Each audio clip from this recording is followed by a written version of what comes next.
Hello, I am Peter Thorne, and welcome to this, the second in a 5-part live panel discussion series on anti-violence, which is brought to you with the compliments of the Ministry of Youth, Sports and Community Empowerment and CBC, right here on CBC TV 8 and on YouTube at the Division of Youth Affairs and on Facebook.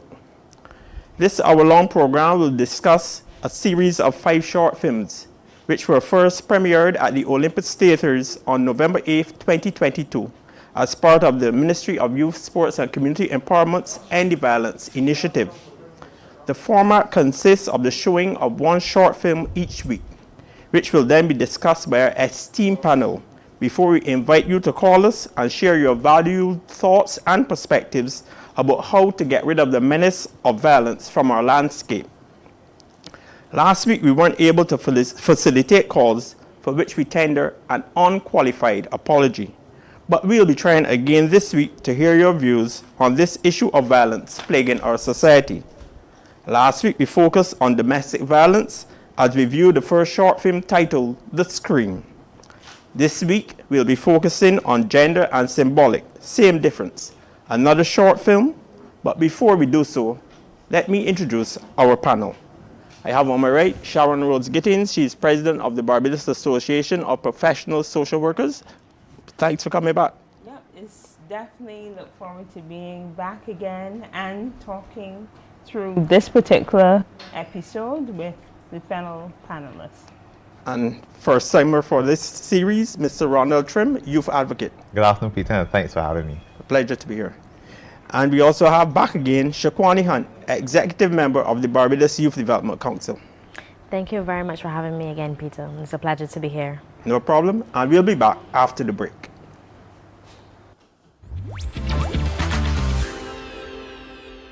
The Ministry of Youth, Sports and Community Empowerment's mentorship program, Project Protege, is once again opening the call for suitable mentors and mentees. The program aims to provide youth with positive role models and support, create a safe space where youth can find encouragement and guidance, connect youth with individuals who can help when they are facing everyday challenges. Do you know a young person between 12 and 17 who could benefit from targeted guidance? Are you a responsible, caring and committed individual over the age of 21? Then Project Protege may be the right fit for you. Consider joining us and become a partner in the positive development of youth here in Barbados. If you or someone you know is interested in joining Project Protege as a mentor or mentee, please contact the ministry at 535-3835 or send an email to ydp@barbados.gov.bb. That's 535-3835 or email ydp@barbados.gov.bb.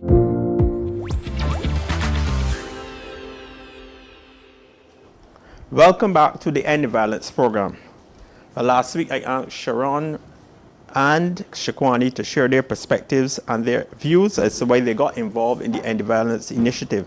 I'll ask Rondell this week as to how he got involved. Rondell, you have a wide and a varied bio. You have been a national peace almost ambassador.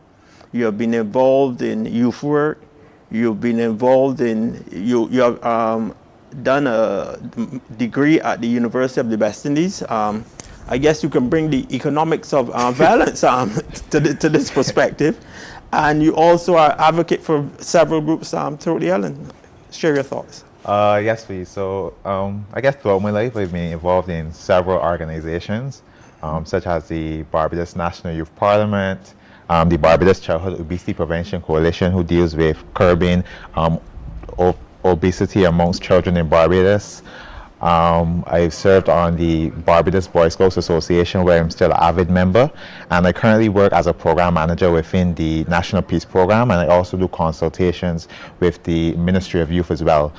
So in these environments, it's kind of introduced me to a lot of at-risk and vulnerable young people who haven't had the opportunity to gain quite a bit of the important developmental skills and opportunities that other people have gotten.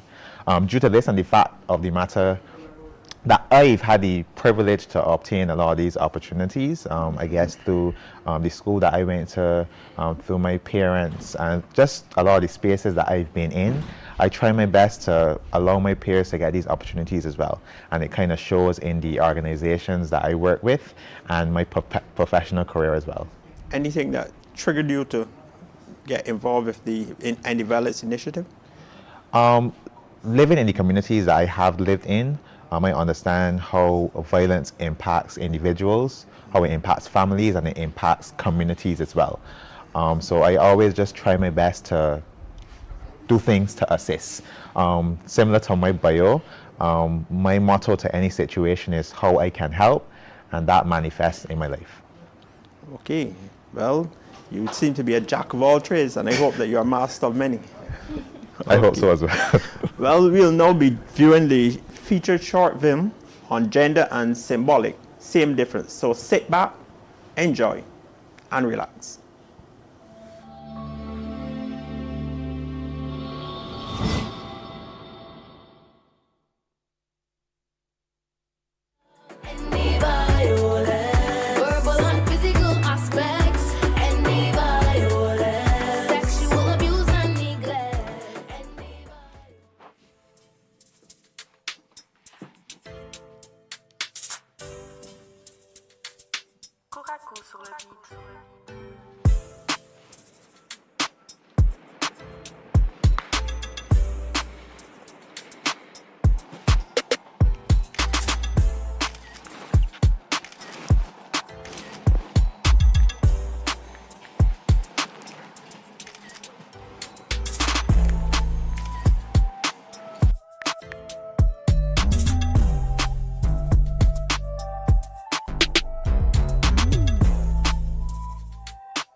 In 500 words, write an essay to present to class about the importance of human rights.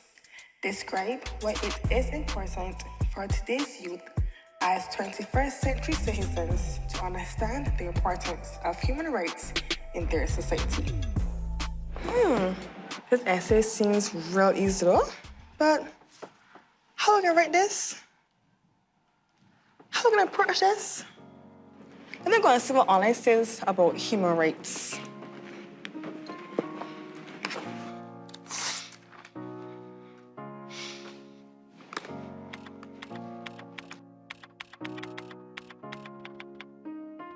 Human rights. Human rights are moral principles or norms for certain standards of human behavior and are regularly protected in municipal and international law. Among our basic human rights are the right to equality, freedom from torture and degrading treatment, the right to be recognized as a person before the law, and right to life, liberty, and personal security. This is good. So much information about human rights. Man, this is gonna be one boss of an essay. This give me an easy A for me.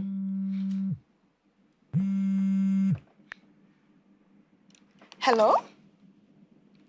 Yes, boo, what's up? Just got home, here working on this essay for class. Yes. The essay about human rights. I was just looking to see any definitions online before I start my masterpiece. Anyway, what's up with you, boo? Yes. I saw Miss Butch in class today. Can't say she wants to be a man or a woman, always tend on she breasts and wearing boxers. Girl, I have no time for those types of humans. She thinks she is so much smarter than everybody else, out working by herself. She has a point to prove. Look, she's really a hot mess. She comes from a very troubled home, or so I heard. No wonder. Look, you know what she need? She need some weave, a wardrobe, and a drop-dead, gorgeous, real man. Not mine though. That will surely set her straight. Look. I don't know where the misfits come from though. I'm so over them. Got that right. What about you, boo? And my glam squad crew. Yes. And the girl who sits behind you, her head always tied down. Is that really the cut of my hair, so? And she playing these real all times. Honestly, is absolutely creepy. No. I really feel for the poor soul. Yeah, girl. This turned out to be some year already. A lot of weirdos to go in contact with. And you check that really big, very dark guy. He's back at the class. I swear he's some kind of sick, slimy pervert. Head always down the phone. Kind of a little conversation with me. I don't know where he coming from though. But she came from that school that he transferred from. But like, her name anybody these days. And he smell real.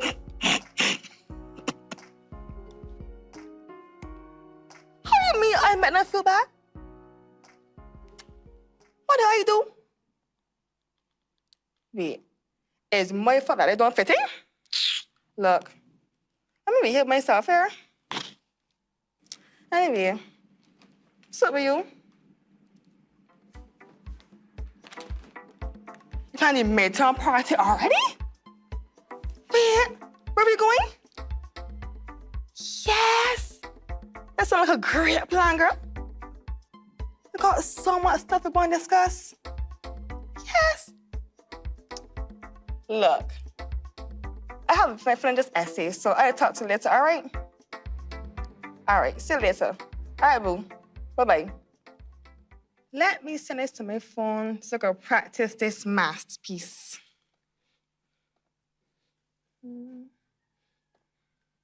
And send.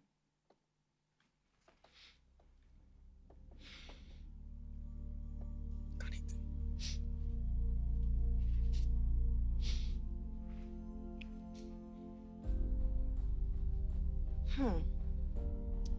Human rights. Human rights are moral principles or norms for certain standards of human behavior and are regularly protected in municipal and international law. Among our basic human rights are the right to equality, freedom from torture and degrading treatment, the right to be recognized as a person before the law, and right to life, liberty, and personal security.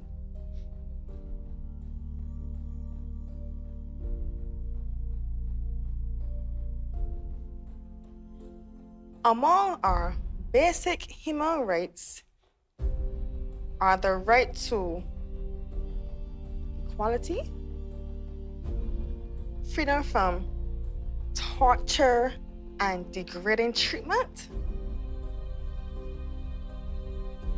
the right to be recognized as a person before the law, and right to life,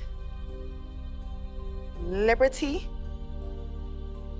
and personal security?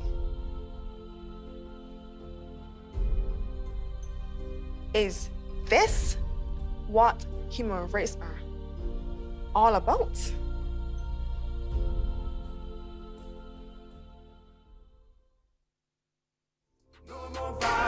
This is not how you behave in a civilized society. Zero tolerance of violence. No more violence now. Zero tolerance approach to gun violence in this country. Go to school to learn, don't go to fight. As you grow in life, you got to do things right. Help your friends to do good deeds. Start right now to sow good seeds. You don't need a gun, you don't need a knife. You don't need a weapon that will end your life. Stay in school, get your education. Be a proud ambassador for your nation. No more violence now. This is not how you behave in a civilized society. Zero tolerance approach to gun violence in this country. No more violence now. Zero tolerance of gun violence. Cease the violence now. Zero tolerance of gun violence. We hope you enjoyed that short film on gender and symbolic same difference, and we'll be back after the break to discuss just what obtained with our panel.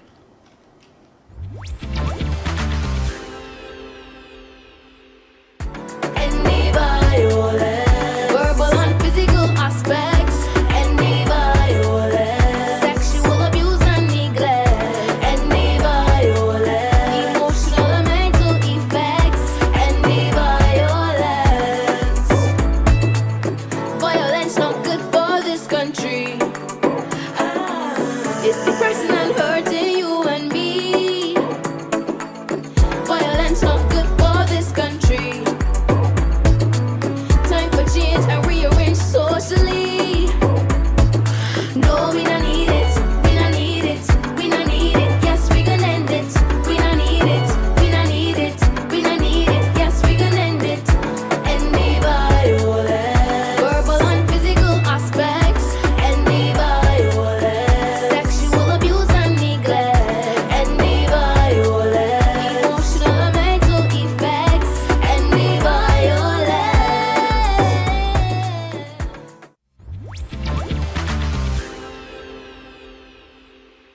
Welcome back to the End Violence live panel discussion series. And we'll now get the thoughts and perspectives of our esteemed panel on what transpired. Sharon, Rhodes Gittin. The video was playing, it reminded me very much why I'm a social worker. Simply because the idea of treating persons how you would like to be treated, and the space in which that video took place in a home with a young lady reaching at the end to recognize that what she was saying was hurtful. It was totally in contrast to what she was studying, and reaching the point where she knew this was wrong. It was also hurtful to hear the verbal language, the words that would have been used to describe persons who are different. As social workers, we believe and within our code of ethics, and it's the same in all health and helping professionals, where we respect the dignity and worth of individuals. There's a level of integrity, there's a level of social justice, and we definitely have a non-judgmental attitude. So as I watched the video, it pointed me to the point of where what we say is also as hurtful as what we may physically do to another individual. So the words do harm, even in your own space. Okay, did you get a view or perspective that discrimination was taking place? Yes, discrimination, stigma, and discrimination. She's sharing a class with a number of persons, but here you have another classmate who's calling up and describing other persons, and together they're having this conversation. So definitely you are discriminating against those who are different. You heard, I hope, as relates to the person who's Muslim, the person who may be described as banning their chest. So you're thinking now, or have this image of a person who may be trans, or persons who may be lesbian or gay. You also have a person who is, because of the color of their skin, is being one that is being pointed out and taught and described as weirdos and stuff like that. So, of course, discrimination. And it begs the question, I want to get your thoughts on Mr. Trim, but isn't gender equality first and foremost a human right applying equally to all classes and races? Well, in the perfect world, it would be, but I guess when we look at society, that's not necessarily how it is. Even in Barbados, like when you listen to radio stations such as like Brass Tacks, or you go on like online on Nation News or Barbados Today, and you look at the comments on the certain videos regarding to like gender and sexuality, you would see the atrocious comments that persons leave under it. So what the video would have shown is the cognitive dissonance that persons often have when they reach topics that they don't properly understand. And the common topics would be things like gender, sexuality, religion, colorism, racism. And you often realize that when they don't understand it is when their true feelings show. So although they might think that they have a positive view of the world, or they might cling to things like religion, which states that they're supposed to be like all loving and they're supposed to love their neighbors as themselves. When they do encounter these topics, it's something completely different. So that's when they engage in discrimination and stigma towards these individuals who may have totally different beliefs to them altogether, but they still expect these persons to subscribe to the same ideologies and the mentality that they have. So while you yourself might identify as Christian, and you might cling to your Christian beliefs, someone might not be Christian, so they don't have the same beliefs as you. The girl that was in the video that was Muslim, what her religion entailed her tying down her head. But because the girl wasn't a Muslim herself, she wouldn't have understood that. So instead of going and say, well, let me research it and become more knowledgeable of the situation, what she did instead was cry down the belief that the girl that was a Muslim had. And this is something that we see all throughout society. It's just constant insults, discrimination, and stigma towards things that we don't understand. And gender is one of those topics.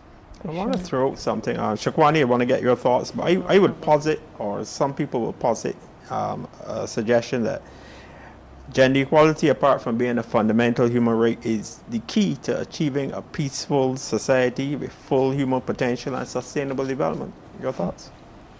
I want to say yes, it would be key. But as the other panelists said, Sometimes we have great plans, but that can't be executed because even though it is a great plan, everybody can't see the vision because they don't understand, or maybe they don't want to understand. Because sometimes persons are just set in their ways. They don't want to relearn, they don't want to retrain, they don't want to give another person an opportunity to explain their religion, their beliefs, their way of living. They have their opinion, they think they're right, so they're going to stick to it. That is how they were brought up, that this person should be like this. The norm is not to tie down your head. So because of their beliefs or the way they were brought up, they don't think that they can change. And because of that, even though the plan would be great if equality can go through the future, it'll be difficult to get everybody on board because not everybody can see the greater purpose of it being the best pathway forward. And I would like to say that although it's important to achieve gender equality, like when we look at the world comprehensively, the door has many locks, and gender equality is just one lock on opening the door. There's a lot of different issues that currently exist within society that we're still trying to tackle. Racism on a whole, something that we've gotten quite far in, I guess, from the era of colonization. Like, we're still fighting towards racial equality. And I envision that in several years from now, we'll still be having the same fight. Because when you look at society and you look at individuals, you might be able to get 100 people to understand like what they're doing is wrong, and that discriminating or engaging in stigma against a certain demographic based upon their characteristics is wrong. There are 100 other children that are being indoctrinated by their parents that have these same beliefs. So every time you take one step forward, 2 steps backwards are being taken as well. And sometimes big institutions that are supposed to be in the fight, such as the churches, the schools, government, they often aren't in the fight. And they also is left to citizens and non-profit organizations who don't often have the resources or the capacity to engage in it properly to do it. So it's a very difficult road. Sure. And as you shared the difficulty, I think the video also lends itself to what we can do, and in terms of education, because you saw the young lady there, she is now being exposed to a topic for the first time, and she is willing to research it. She did the Google. Yeah, she did the Google. And in doing that, then she was open up to so many other aspects of gender, so many aspects of discrimination. So I agree with you, Trim. The important point is also making that step. And yes, you may have 100 persons going in the direction, but you also need to still recognize those who are not with us. But yet, the 100 can make another 100, and we keep building, you know, we keep building. But definitely, I think that the video highlighted the importance of education and also self-awareness, because she was the one who decided to go look, go check, go understand what this is all about. Okay, just hold your thoughts. We'll be back after the break.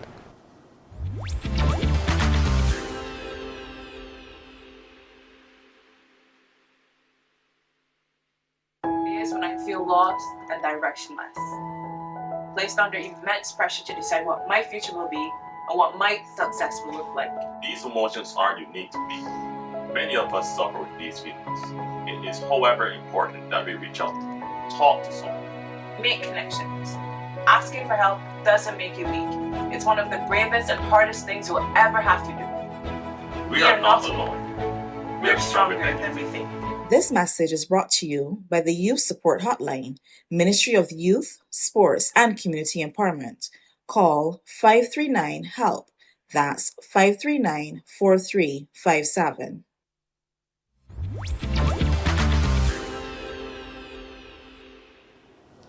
Welcome back to the Andy Valence live panel discussion series. And we have Sharon Rose Gittins. We also have Mr. Rondell Trim and Shaquani Hunt here in the studio live. I want to put a question to you. Do you believe that gender stereotypes can have a severe impact on gender and mental health and could exacerbate things like depression and self-esteem, lowering self-esteem? As you said, gender stereotypes, and I think as we shared as well, where is that gender construct coming from? And it starts within the home, it starts with family, it starts with our peers, and keeps building even into our adult relationships. So based on how an individual is interacting in that particular environment helps then to recreate and to frame and secure your idea of gender. Gender is usually, and we're talking gender, which is a social construct, more so than sex, which is I'm male, you're female. But what are those things in our society that is building that gender identity? So depending on what we hear, what we learn, and by whom at the particular stage, then that helps in framing who we are. And then right now there's so much discussion over the past few years as relates to gender coming through. So that is also important, what the media messages are about gender. Are we getting a lot of pushback about gender equality in the Caribbean, or have we made more strides than any or other region, or when you do a comparative analysis? Definitely not. Sharon was talking about education previously, and I think one of the things that was being sought to be introduced into the school was comprehensive sexual education. And that received massive backlash from individuals who did not understand what it was. And the need for persons to have this knowledge at their disposal when we look at things like sex on a holistic level, things like STDs, and everything that comes with being an individual and engaging in certain activities. So when we look at the Caribbean and like when we look at the West, a lot of persons think that we are adopting ideologies from the West here, and it's going to break down the entire social fabric altogether. But what they don't understand is that a lot of things that we currently engage in now was things that was brought to the West during colonization from the first place. So while they have decided that it's time to move on from this and to develop their society, we are still holding on to those things that were brought to us from several years back.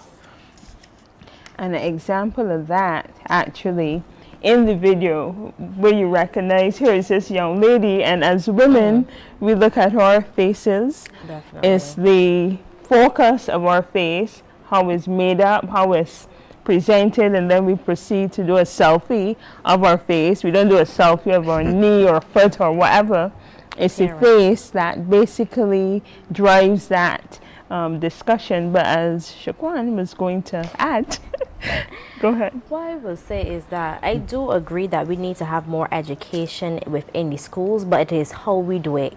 I feel like sometimes we skip some steps. So we may jump to educating the students but forget to educate the parents, and that may be the most important step that we have to do first, because when a child comes home and share what they have learned at school with a parent, the parent would be confused if they're not aware of this program being introduced. So maybe we need to sensitize the home life first and then share with the students, because then when they come home to ask questions, well, additional questions, somebody can answer.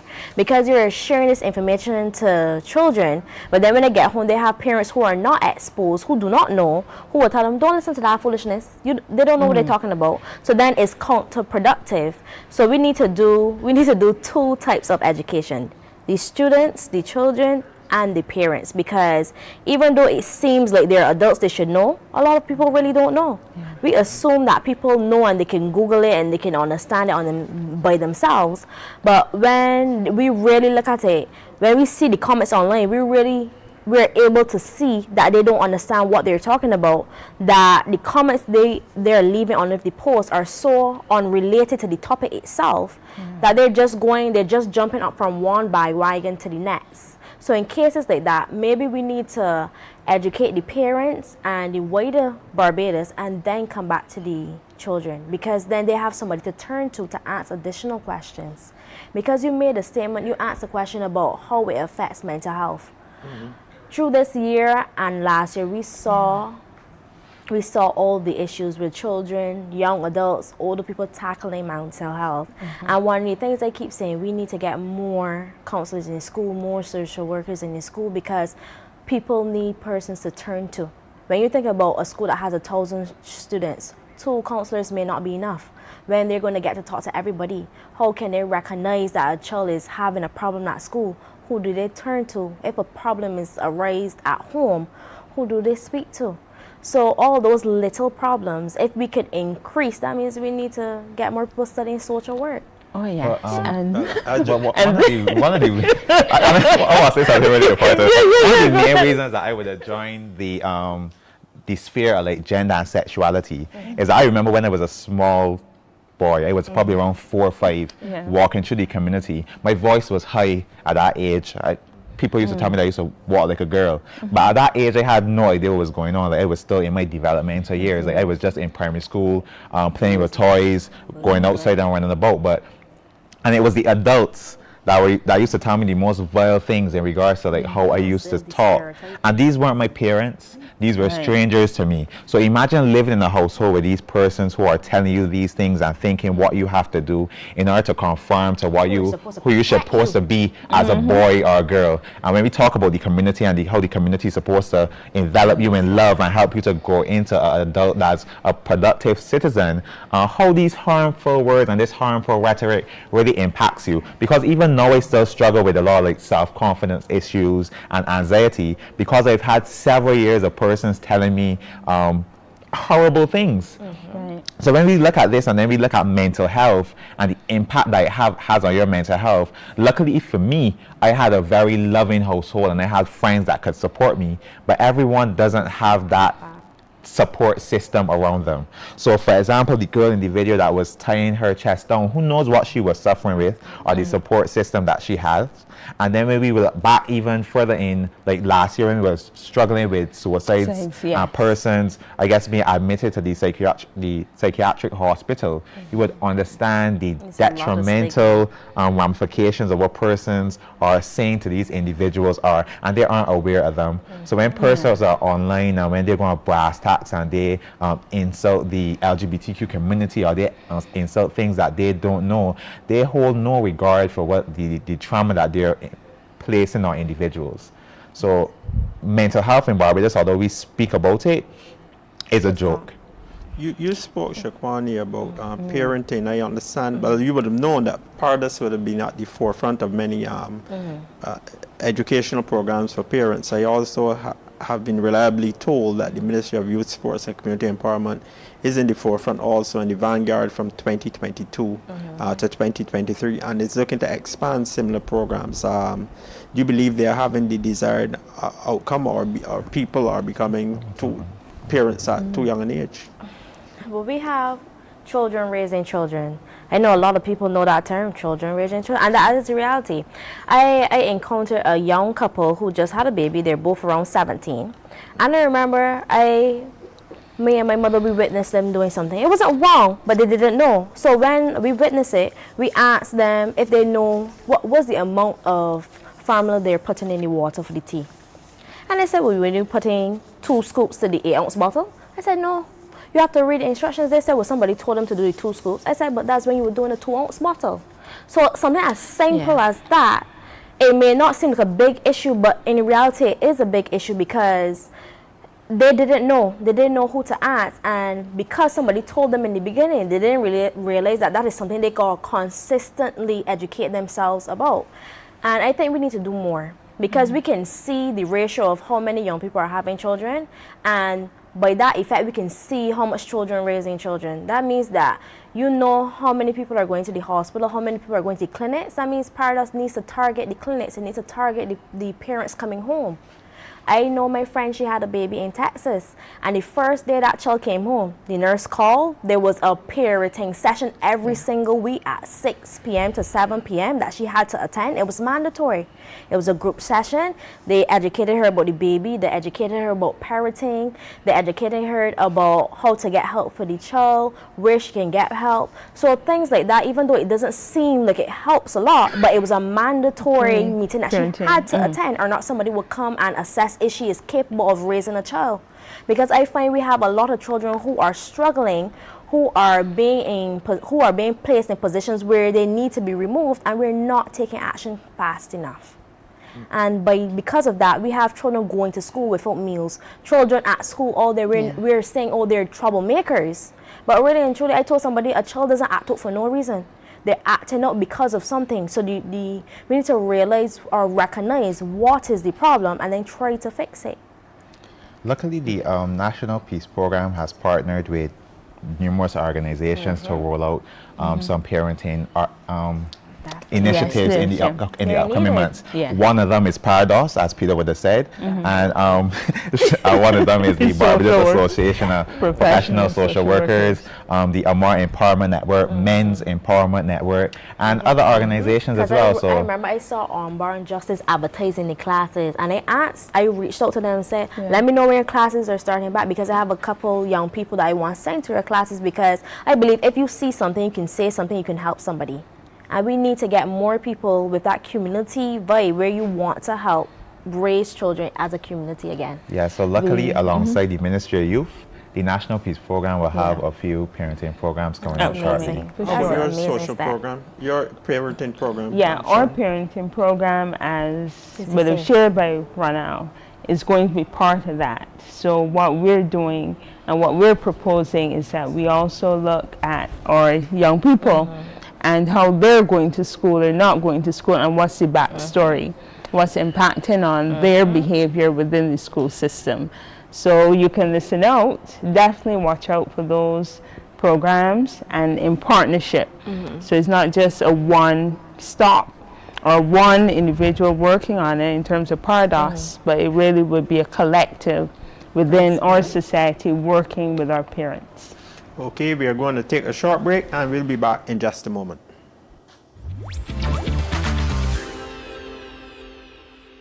The Youth Support Hotline is here to provide you with the assistance that you need. It is a safe space for those who feel as though they have nowhere to turn and need assistance that may not be readily available. Our trained staff are available to provide you with any support that you may need, any time of day or night.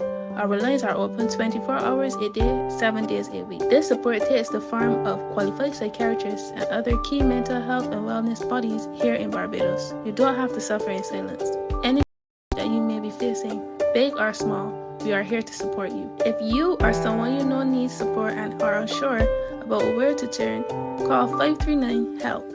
That's 539-4357.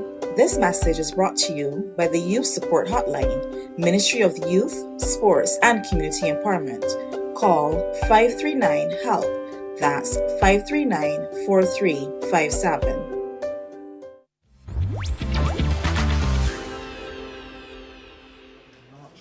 Welcome back to the Anti Violence live panel discussion series. At the beginning of the short film, we saw the young lady looking up the definition of human rights and etc. And she said we have a right to equality, to freedom from torture, right to life, liberty, personal security. You get the impression that in this region that we respect those rights, and that every individual is treated basically as an equal person before the law? I definitely think we are trying. There's some major groups, major collections of people and communities that have been maintaining that. But clearly from the video, we also saw a conversation between two individuals who felt as if that's not how it's supposed to be. It was only after, when she came to the end of her research, then she said, you know, and she's thinking, is it me? Am I breaching what human rights are supposed to be all about? I also want to point out it spoke on human rights, but there are also fundamental rights, which speaks then of our laws, and which says an individual in breach of those particular laws can be fined by or force or court or whatever. But these human rights is how we treat each other. So there's no way in which I can take Trim to court for calling me a weirdo. There's, you know, it's just deviant, it's disrespectful, but how can I take him or anybody to court for saying those things? So as we continue to educate each other and do our own research, then it helps in terms of understanding how we should relate to one another. We're not doing it enough, as you shared. We're definitely not doing it enough, but I think we are at this point have a level of stability and respect for each other in certain areas, which allows our society to move on from one generation to another, but there's still more work to be done. Do you get the impression, Mr. Trim or Shakwani, that in this issue of gender is like a us versus you kind of thing that emerges? It definitely is. When you listen to a lot of these big organizations that are against discussions of like gender and sexuality, they make it clear that they see themselves on the moral high ground, and everyone who's against them is not. And even going back to your last question, like in regards to human rights, the realities of persons are completely different. So there's some persons you can ask that question and they will be like, yes, the region is doing a fantastic job. But when you talk to more vulnerable communities, such as the LGBTQ community, especially persons who identify as transgender, they would think that their human rights aren't respected, that they are treated subhuman. So I would say that, as I would have said, the reality of some persons is completely different from other individuals. And to be quite honest, it is the responsibility of more the government to have a more all-encompassing view of everyone, because we understand that ideologies differ. So one person might have different beliefs to the other person, but government is supposed to be non-partisan and focus on the well-being of everyone. Can I jump in there and say that, but government doesn't have its eye on its overarching, and government plays a role, but I still believe even us as civil society, as NGOs, as third sector organizations, we have a role to play. As a next door neighbor, we have a role to play. So yes, as you highlighted, government, but definitely there's so much that government is dealing with as well, that I want persons and our viewers to understand. You in your house have a responsibility for caring and respecting that person who may be different from you, who lives just next door to you. Yeah, for sure. It's important for persons to be very aware of the things that they are saying, because I don't think that sometimes we understand the impact that we are having on those around us. So it's important for us to know what's going on and to act accordingly. It's important for the CSO to know what's going on and to act accordingly. And it's important for the government to know what's going on and to act accordingly, so that it's an all-encompassing effort in order to strive towards equality. I'm going to throw something. Can we fully achieve gender equality or even women's rights if you don't bring along the men to make them allies in the fight for equality? Who said we were leaving them behind? No, I'm honest. Because, I mean, I'm being serious, because when it's phrased that way, it seems like it's us against them. But it's really and truly, it's not us against them. It's all of us together, working together towards the same goal. Everybody wants equal opportunity, equal rights. So if we keep putting them against each other, they're going to battle. But if we build each other, if we build them together, then it's going to be more cohesive, and then you wouldn't have the issue of men against women, more opportunities for male, more opportunities for women. I keep telling people, if you want something, you have to go after it. And if you keep saying that, oh, they're not going to give me this opportunity because I am this person, or because I came from this place, or because I went to school at this place, you will never get the opportunity, because you never even fought for it. You never put yourself in a position to get a chance. If you never went to the room, how can you know they're going to say no? I always tell people, like, when you're asking for funding, how do you know they're going to say no? You never even asked. So if you go into the fight, or you go into the room thinking that the answer is going to be no, it's impossible, is men against women, of course you're going to fail. We need to look at it as, is Barbadians against the world, or us against them, but we can't break it apart, or not we will have a greater battle in the long run, putting male against female, and then it's going to be a gender battle again. I think one of the issues is that we expect girls. I feel like we expect girls and women to do all the heavy lifting, and it's for us men to understand that we have to help our female counterparts in getting the rights that they so willfully deserve.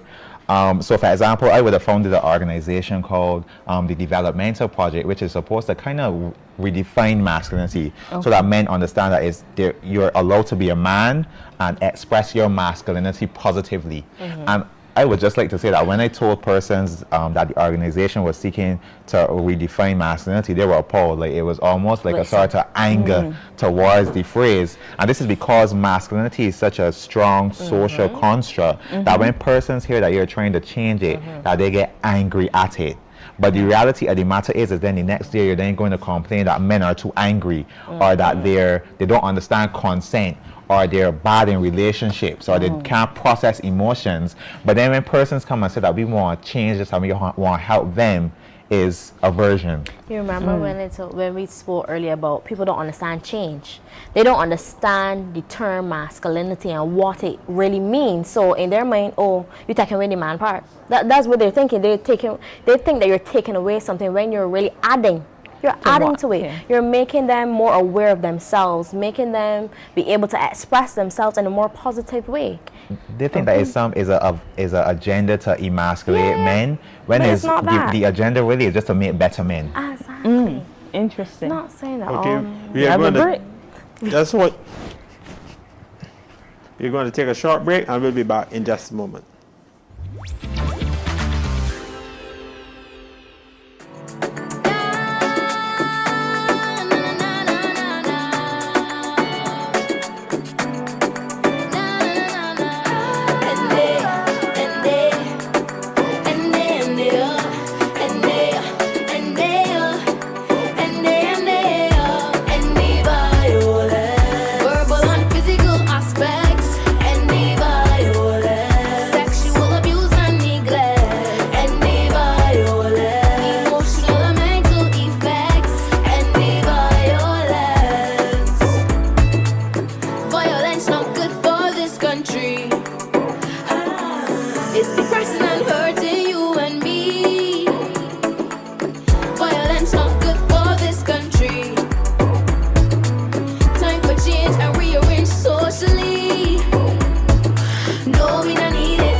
Welcome back to the End Violence live panel discussion series. And again, we have been unable to get the calls, but we'll keep on trying. And I hope you bear with us. When you look at the film, again, the theme of discrimination came across. How can we, you think, stop people from being discriminatory against each other, more sensitive to the feelings of others? Looking at the particular film, there are two areas there that I want to highlight that can answer that question actually. When somebody calls to talk to you about another person and describe that person in language that you really and truly don't appreciate, well, you may appreciate it, but you realize that it's insulting, it is disrespectful, and it's hurtful to somebody else, don't continue the conversation. Here it is, you can say, well, thank you, I am no longer interested, this is not my type of language anymore. You need to talk to somebody else. So if somebody calls, if somebody shares something, you yourself being able to stop actually and say, take it somewhere else, or better yet, educate yourself about our human rights, and what you're saying verbally is also something that impacts on that individual. So I would emphasize the other person being able to say to that person, I'm not listening to this conversation anymore. That's definitely one way of doing it. It's not easy because we like gossip and we like to insult and we like to hear, but if you understand I am hurting another individual by my words, be strong enough and be brave enough to say, hey, we've talked about it before, but no, we're hurting somebody else. You know, one of the questions that are going to come to the fore. Yes. Has social media helped at all, or has God. it exacerbated the problem? Or brought even closer. And it depends on who's looking, actually. I can say it did both. Yes, it did help, but it made it worse in some sense because it gave persons the opportunity, one, to hide behind a mask, a fake name, a fake profile, and attack persons, but it also gave positive platforms and outlet to share information and get information to a side of the population where they wouldn't reach them on the radio or on, I guess, TV. They're going to persons at their convenience on their phones. But the question where you ask, what would I say to that person? When you think about your mirror image, check yourself in the mirror. Yeah. Think about when you take off your makeup, when you come home to yourselves, how do you feel after speaking about a person like that? How would you feel if a person spoke about you like that to your face online? When you put yourself in their shoes, then I think people become more aware of what they would say going forward, what they would have said previously, because we need to make persons more accountable for their words and their actions. And when we start doing that, when we start calling people out for their behavior, they will check themselves. They will realize, you know what, this is not the way to handle this situation. Let me just check and reanalyze and then go again. I just want to say that when we look at like the HIV/AIDS campaign, that was a very successful campaign because we were inundated with information all across Barbados. It was on CBC, it was on all the social media, it was on billboards, it was in the newspapers, it was in pamphlets, everything. And when we look at these issues, we have to do something similar. Too often, like we leave it within the hands of the CSOs and non-governmental organizations that just don't have the capacity or the money to engage in full-scale campaigns to educate the public. So it has to be a multi-dimensional approach from all actors within society in order to properly educate individuals on how we're supposed to achieve equality across all aspects. And to add to that is also the individual who has been treated in that manner being able to speak out. The video showed her having the conversation on the phone, but you, as a victim, may hear somebody talking like that about you and being able to say something, see something, hear something, and do something about it as well. Tell it to somebody, you know, somebody you trust.